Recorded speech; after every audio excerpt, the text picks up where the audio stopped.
Hi hello ನಮಸ್ತೆ ಸ್ನೇಹಿತರೆ, ನಾನು ನಿಮ್ಮ ಸೌಜನ್ಯ, ಉತ್ತರ ಕರ್ನಾಟಕ ಧಾರವಾಡದವಳು. ನಾನಿವತ್ತು ನಿಮಗೆ ತುಂಬ ಇಂಪಾರ್ಟೆಂಟ್ ಆದ ಒಂದು ದೋಸೆ ಯಾವ ರೀತಿ ಮಾಡೋದಂತ ಒಂದು ಟ್ರಿಕ್ ಹೇಳ್ಕೊಡ್ತಾ ಇದ್ದೀನಿ.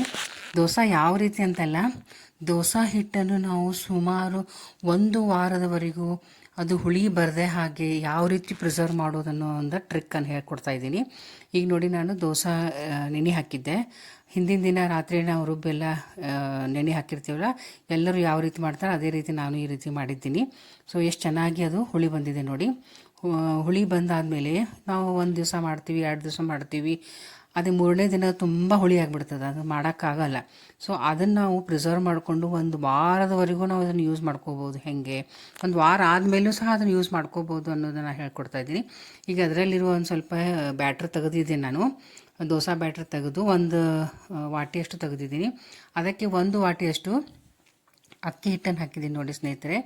ಸೊ ಅದರಲ್ಲಿ ನಾವು ಒಂದು ಅರ್ಧ ಬಟ್ಲಷ್ಟು ಚಿರೋಟಿ ರವೆ ಹಾಕಿದ್ದೀನಿ. ಸೊ ದೋಸೆ ಬ್ಯಾಟ್ರ್ 1 ಗ್ಲಾಸ, 1 ವಾಟಿ ಅಕ್ಕಿ ಹಿಟ್ಟು, ಅರ್ಧ ವಾಟಿ ಚಿರೋಟಿ ರವೆ ಹಾಗೂ 1 ದೊಡ್ಡ ಸ್ಪೂನಷ್ಟು ಮೈದಾ ಹಾಕಿದ್ದೀನಿ. ಸೊ ಇದನ್ನು ಚೆನ್ನಾಗಿ ಕಲಿಸ್ಕೋಬೇಕ್ರಿ. ಸೊ ಇದಕ್ಕೆ ಯಾವುದೇ ಥರ ನಾನು ಹುಳಿ ಬರಬೇಕಂತ ಉಪ್ಪು ಹಾಕಿಲ್ಲ, ಸೋಡಾ ಹಾಕಿಲ್ಲ. ನಾವು ಚೆನ್ನಾಗಿ ನೆನೆಸಿ ಚೆನ್ನಾಗಿ ರುಬ್ಬಿದರೆ ಅದು ಹುಳಿ ಬಂದೇ ಬರ್ತದೆ. ಸೊ ಈ ರೀತಿ ನಾವು ಅದನ್ನು ಚೆನ್ನಾಗಿ ಕಲಸಿ ಚಪಾತಿ ಹಿಟ್ಟಿನ ಹದಕ್ಕೆ ಇದನ್ನು ರೆಡಿ ಮಾಡ್ಕೋಬೇಕು ಸ್ನೇಹಿತರೆ. ನೋಡಿ, ಈಗ ರೆಡಿ ಆಯಿತು. ತುಂಬ ಗಟ್ಟಿನೂ ಇಲ್ಲ, ತುಂಬ ತೆಳುವಲ್ಲ, ಚಪಾತಿ ಹಿಟ್ಟಿನ ಹದಕ್ಕೆ ರೆಡಿ ಆಯಿತು.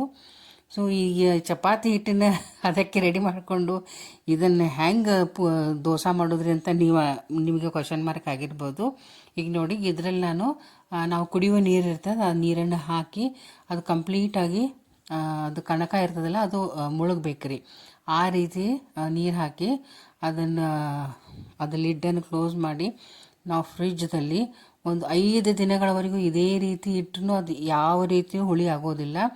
5ನೇ ದಿನಕ್ಕೆ ಅಥವಾ 4ನೇ ದಿನಕ್ಕೆ 3ನೇ ದಿನಕ್ಕೆ ನೀವು ಇದನ್ನು ದೋಸೆ ಮಾಡಿಕೊಂಡು ಸವಿಬೋದು.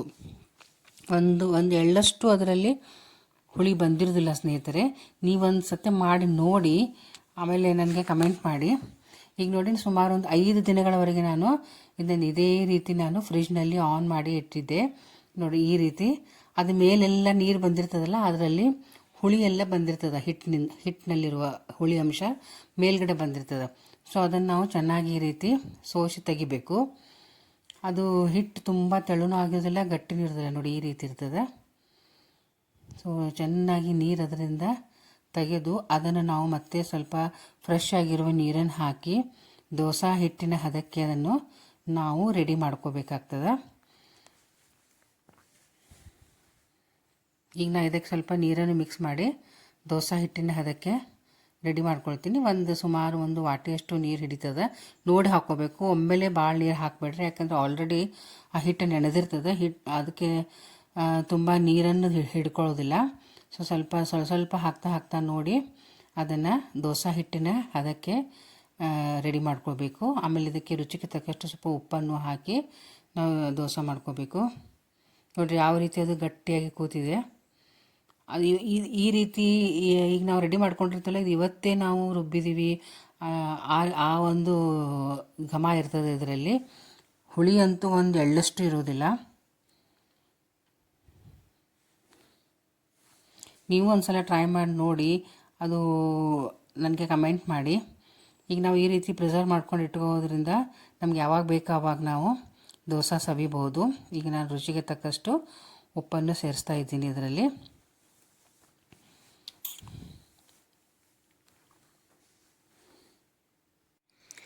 ಈ ದೋಸೆ ಹಿಟ್ಟು ಎಷ್ಟು ಆಕರ್ಷಣೀಯವಾಗಿದೆಯೋ ಅಷ್ಟೇ ಟೇಸ್ಟಿಯಾಗಿ ಸಹ ದೋಸೆ ಬರ್ತದೆ ಸ್ನೇಹಿತರೆ. ನಾವು ಹೋಟೆಲ್ದಲ್ಲಿ ಸವಿತೀವಲ್ಲ, ಅದೇ ರೀತಿ ಅದೇ ಒಂದು ಕಲರ್ ಬರ್ತದೆ, ಅದೇ ಟೇಸ್ಟ್ ಬರ್ತದೆ. ಸೊ ನಾವೀಗ ದೋಸೆ ಮಾಡೋಣ ಬನ್ನಿ. ಈಗ ಒಲೆ ಮೇಲೆ ತವಾ ಕಾಯಲಿಟ್ಟಿದ್ದೀನಿ. ಸೊ ಸ್ವಲ್ಪ ನೀರು ಚಮಕಿಸಿ ದೋಸೆ ಹಾಕ್ತೀನಿ ನೋಡಿ. ಇದಂತೂ ಹೋಟೆಲಿನ ಘಮಾನೇ ಇರ್ತದೆ. ಒಂದು ಸತಿ ಟ್ರೈ ಮಾಡಿ ನೋಡಲೇಬೇಕು ಸ್ನೇಹಿತರೆ. ಈಗ ನಾನು ಇದರಲ್ಲಿ ಹಿಟ್ಟನ್ನು ಹಾಕ್ತಾಯಿದ್ದೀನಿ. ನಿಮ್ಗೆ ಎಷ್ಟು ದೊಡ್ಡದು ಬೇಕು, ಎಷ್ಟು ದಪ್ಪ ಬೇಕೋ ಆ ರೀತಿ ಮಾಡ್ಕೋಬೋದು. ನೋಡಿ, ಎಷ್ಟು ನಾವು ತೀಡ್ತಾ ಹೋದಂಗೆ ಅದು ಸ್ಪ್ರೆಡ್ ಆಗ್ತಾ ಇರ್ತದೆ.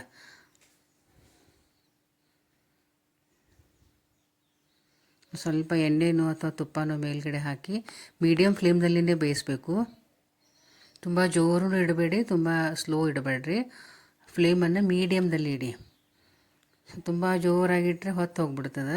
ಸಣ್ಣ ಇಟ್ಟರೆ ಅದು ಬೇಗ ಬರೋದಿಲ್ಲ, ಹಸಿ ಹಸಿ ಉಳಿತದೆ. ಸೊ ಮೀಡಿಯಮ್ದಲ್ಲೇ ಇಟ್ಟು ಇದು ಚೆನ್ನಾಗಿ ಬೇಯಿಸಬೇಕು. ಸೊ ಮೀಡಿಯಮ್ದಲ್ಲಿ ಇಡೋದ್ರಿಂದ ಸ್ವಲ್ಪ ಟೈಮ್ ಜಾಸ್ತಿ ಹೋಗ್ತದೆ, ಬಟ್ ಟೇಸ್ಟ್ ಬೇಕಾದರೆ ನಾವು ಆ ರೀತಿ ಮಾಡಲೇಬೇಕು. ನಾನು ಅದರಲ್ಲಿ ಸ್ವಲ್ಪ ಬೆಣ್ಣೆ ಹಾಕ್ತಾಯಿದ್ದೀನಿ. ಬೆಣ್ಣೆನೋ ಅಥವಾ ಅಮೂಲ್ ಬಟರ್ನೋ ಹಾಕೋಬೋದು, ಇನ್ನೂ ಅದರ ಟೇಸ್ಟ್ ಎನ್ಹ್ಯಾನ್ಸ್ ಆಗ್ತದೆ. ಅದನ್ನು ಸ್ವಲ್ಪ ಎಲ್ಲ ಕಡೆ ಸ್ಪ್ರೆಡ್ ಮಾಡಿದರೆ ಇನ್ನೂ ಹೆಚ್ಚಾಗಿ ಟೇಸ್ಟಿಯಾಗಿ ಬರ್ತದೆ. ಸೊ ಹೋಟೆಲ್ನಲ್ಲಿ ಹೋಗಿ ದುಡ್ಡು ಕೊಟ್ಟು ತಿನ್ನೋ ಪಾಲು ನಾವು ಇಲ್ಲೇ ಹೈಜಿನಿಕ್ಕಾಗಿ ನಮಗಿಷ್ಟದ ಪ್ರಕಾರ ನಾವು ಮಾಡ್ಕೊಂಡು ತಿನ್ಬೋದು. ಈಗ ನೋಡಿ, ಇದರಲ್ಲಿ ಇನ್ನೊಂದೊಂದು ಟ್ರಿಕ್ ಹೇಳ್ತೀನಿ. ಈಗ ನಾ ತೆಗಿಯೋಕೆ ಹೋದ್ರೆ ಅದು ಬರಲಿಲ್ಲ. ಯಾಕೆ ಹೇಳ್ರಿ, ಈಗ ಕಂಪ್ಲೀಟಾಗಿ ಬ್ರೌನ್ ಬರಬೇಕದು. ಅಂದರೆ ರೋಸ್ಟ್ ಆಗ್ತಾ ಆಗ್ತಾ ಆಗ್ತಾ ತಾನೇ ತವಾ ಬಿಟ್ಟು ಮೇಲೆ ಹೇಳ್ತದೆ ನೋಡಿ ಸ್ನೇಹಿತರೆ. ಈ ಕಡೆ ಇನ್ನೂ ಹಸಿ ಇದೆ, ಅದಕ್ಕೆ ಹೇಳ್ತಾ ಇಲ್ಲ. ಸೊ ಎಲ್ಲಿ ಅದು ರೋಸ್ಟ್ ಆಗ್ತಾ ಇದೆಯಲ್ಲ ಅಲ್ಲಿ ತಾನೇ ನೋಡ್ರಿ ಇಲ್ಲಿ ಯಾವ ರೀತಿ ಹೇಳ್ತದೆ. ಸೊ ಅದಕ್ಕೆ ನಾವು ಮೀಡಿಯಮ್ ಫ್ಲೇಮ್ ಯಾಕೆ ಹೇಳಿದೆ ಅಂದರೆ ಇದಕ್ಕೆ ನೋಡಿ, ನಾವು ಜೋರಾಗಿಟ್ಟು ಹೊತ್ತಿಸಿ ಹಸಿ ಬಿಸಿಯಾಗಿ ತೆಗಿಬಾರ್ದು. ನೋಡಿ, ವಾವ್, ಎಷ್ಟು ಸೂಪರಾಗಿ ಎದ್ದಿದೆ ನೋಡಿ. ಒಂದೇ ಕಡೆ ನಾನು ಬೇಯಿಸಿದ್ದೀನಿ ನೋಡಿ. Really very tasty and beautiful. ಹೋಟೆಲ್ನಲ್ಲಿ ಇದೇ ರೀತಿ ಇರ್ತದಲ್ಲ ಸ್ನೇಹಿತರೆ, ಅದರ ಟೇಸ್ಟ್ ಮಾಡಿ ನೋಡಿ ನೀವು, ಗೊತ್ತಾಗ ಅದರಲ್ಲಿ ಮೈದಾ, ಚಿರೋಟಿ ರವೆ ಮತ್ತು ಅಕ್ಕಿ ಹಿಟ್ಟಿಗೆ ಸೇರಿದೆಲ್ಲ ತುಂಬ ತುಂಬ ಅಂದರೆ ತುಂಬ ಟೇಸ್ಟಿಯಾಗಿ ಇರ್ತದೆ. ಸೊ ನಾನು ಇನ್ನೊಂದು ನಿಮಗೆ ಸ್ವಲ್ಪ ದಿಪ್ಪಾಗಿ ಮಾಡಿ ತೋರಿಸ್ತೀನಿ ನೋಡಿ. ಈಗ ನಾನು ತೆಳುವಾಗಿ ತೋರಿಸಿದ್ರೆ ಸ್ವಲ್ಪ ದಿಪ್ಪಾಗಿ ಯಾವ ರೀತಿ ಮಾಡೋದು, ಇದು ಅಂತೂ ಇನ್ನೂ ಟೇಸ್ಟ್ ಇರ್ತದೆ. ತುಂಬ ತೀಡಬೇಡ್ರಿ, ಇದನ್ನು ಸ್ವಲ್ಪ ತೀಡಿ ಈ ರೀತಿ ಸ್ಪ್ರೆಡ್ ಮಾಡಿ. ಈಗ ನಾವು ಫಸ್ಟ್ ಹಾಕಿದ್ವಲ್ಲ ಅದು ಭಾಳ ಸ್ವಲ್ಪ ಹಿಟ್ಟು ಹಾಕಿ ಜಾಸ್ತಿ ತೀಡಿ ಕ್ರಿಸ್ಪಿಯಾಗಿ ಮಾಡಿದ್ವಿ. ಸ್ವಲ್ಪ ಹಿಟ್ಟು ಜಾಸ್ತಿ ಹಾಕಿ ಸ್ವಲ್ಪ ದಿಪ್ಪಾಗಿ ಯಾವ ರೀತಿ ಮಾಡೋದು ಅಂತ ನೋಡಿ. ಇದನ್ನು ಸಹ ನಾನು ಮೀಡಿಯಮ್ ಫ್ಲೇಮ್ದಲ್ಲಿನೇ ಬೇಯಿಸ್ತಾ ಇದ್ದೀನಿ. ಸ್ವಲ್ಪ ಎಣ್ಣೆ, ತುಪ್ಪ ಅಥವಾ ಬೆಣ್ಣೆ ದೋಸೆಗೆ ಸ್ವಲ್ಪ ಜಾಸ್ತಿ ಹಾಕೋದ್ರಿಂದ ಅದು ಟೇಸ್ಟಿಯಾಗಿ ಬರ್ತದೆ. ಸ್ವಲ್ಪ ಒಣ ಒಣ ಮಾಡೋದ್ರಿಂದ ಅಷ್ಟು ಟೇಸ್ಟ್ ಬರೋದಿಲ್ಲ ಸ್ನೇಹಿತರೆ. ಸ್ವಲ್ಪ ಹಸಿ ಇರುವಾಗಲೇ ನಾನು ಸ್ವಲ್ಪ ಅದ್ರ ಮೇಲೆ ಮಸಾಲ ದೋಸೆ ಟೈಪ್ ಮಾಡ್ತಾಯಿದ್ದೀನಿ. ಪುಟಾಣಿ ಚಟ್ನಿನ ಹಾಕ್ತಾಯಿದ್ದೀನಿ ನೋಡಿ. ಒಂಚೂರು ಬ್ಯಾಟ್ರ್ ಹಾಕಿದ ತಕ್ಷಣವೇ ಹಾಕಬೇಕು, ತುಂಬ ಲೇಟ್ ಮಾಡಬಾರ್ದು. ಅದು ಹಸಿ ಇರುವಾಗ ನಾವು ಚಟ್ನಿ ಹಾಕಿದರೆ ಅದು ಹಿಡ್ಕೊಳ್ತದೆ. ಸೊ ಅದ್ರ ಮೇಲೆ ಸ್ವಲ್ಪ ಪುಟಾಣಿ ಚಟ್ನಿ ಹಾಕಿದ ಮೇಲೆ ಮತ್ತೆ ಎಣ್ಣೆನೋ ಬೆಣ್ಣೆನೋ ಹಾಕ್ಬೋದು. ನಾನು ಅಮೂಲ್ ಅವರ ಬಟರ್ ಯೂಸ್ ಮಾಡ್ತಾಯಿದ್ದೀನಿ. ಇದಂತೂ ತುಂಬ ಟೇಸ್ಟಾಗಿ ಬರ್ತದೆ.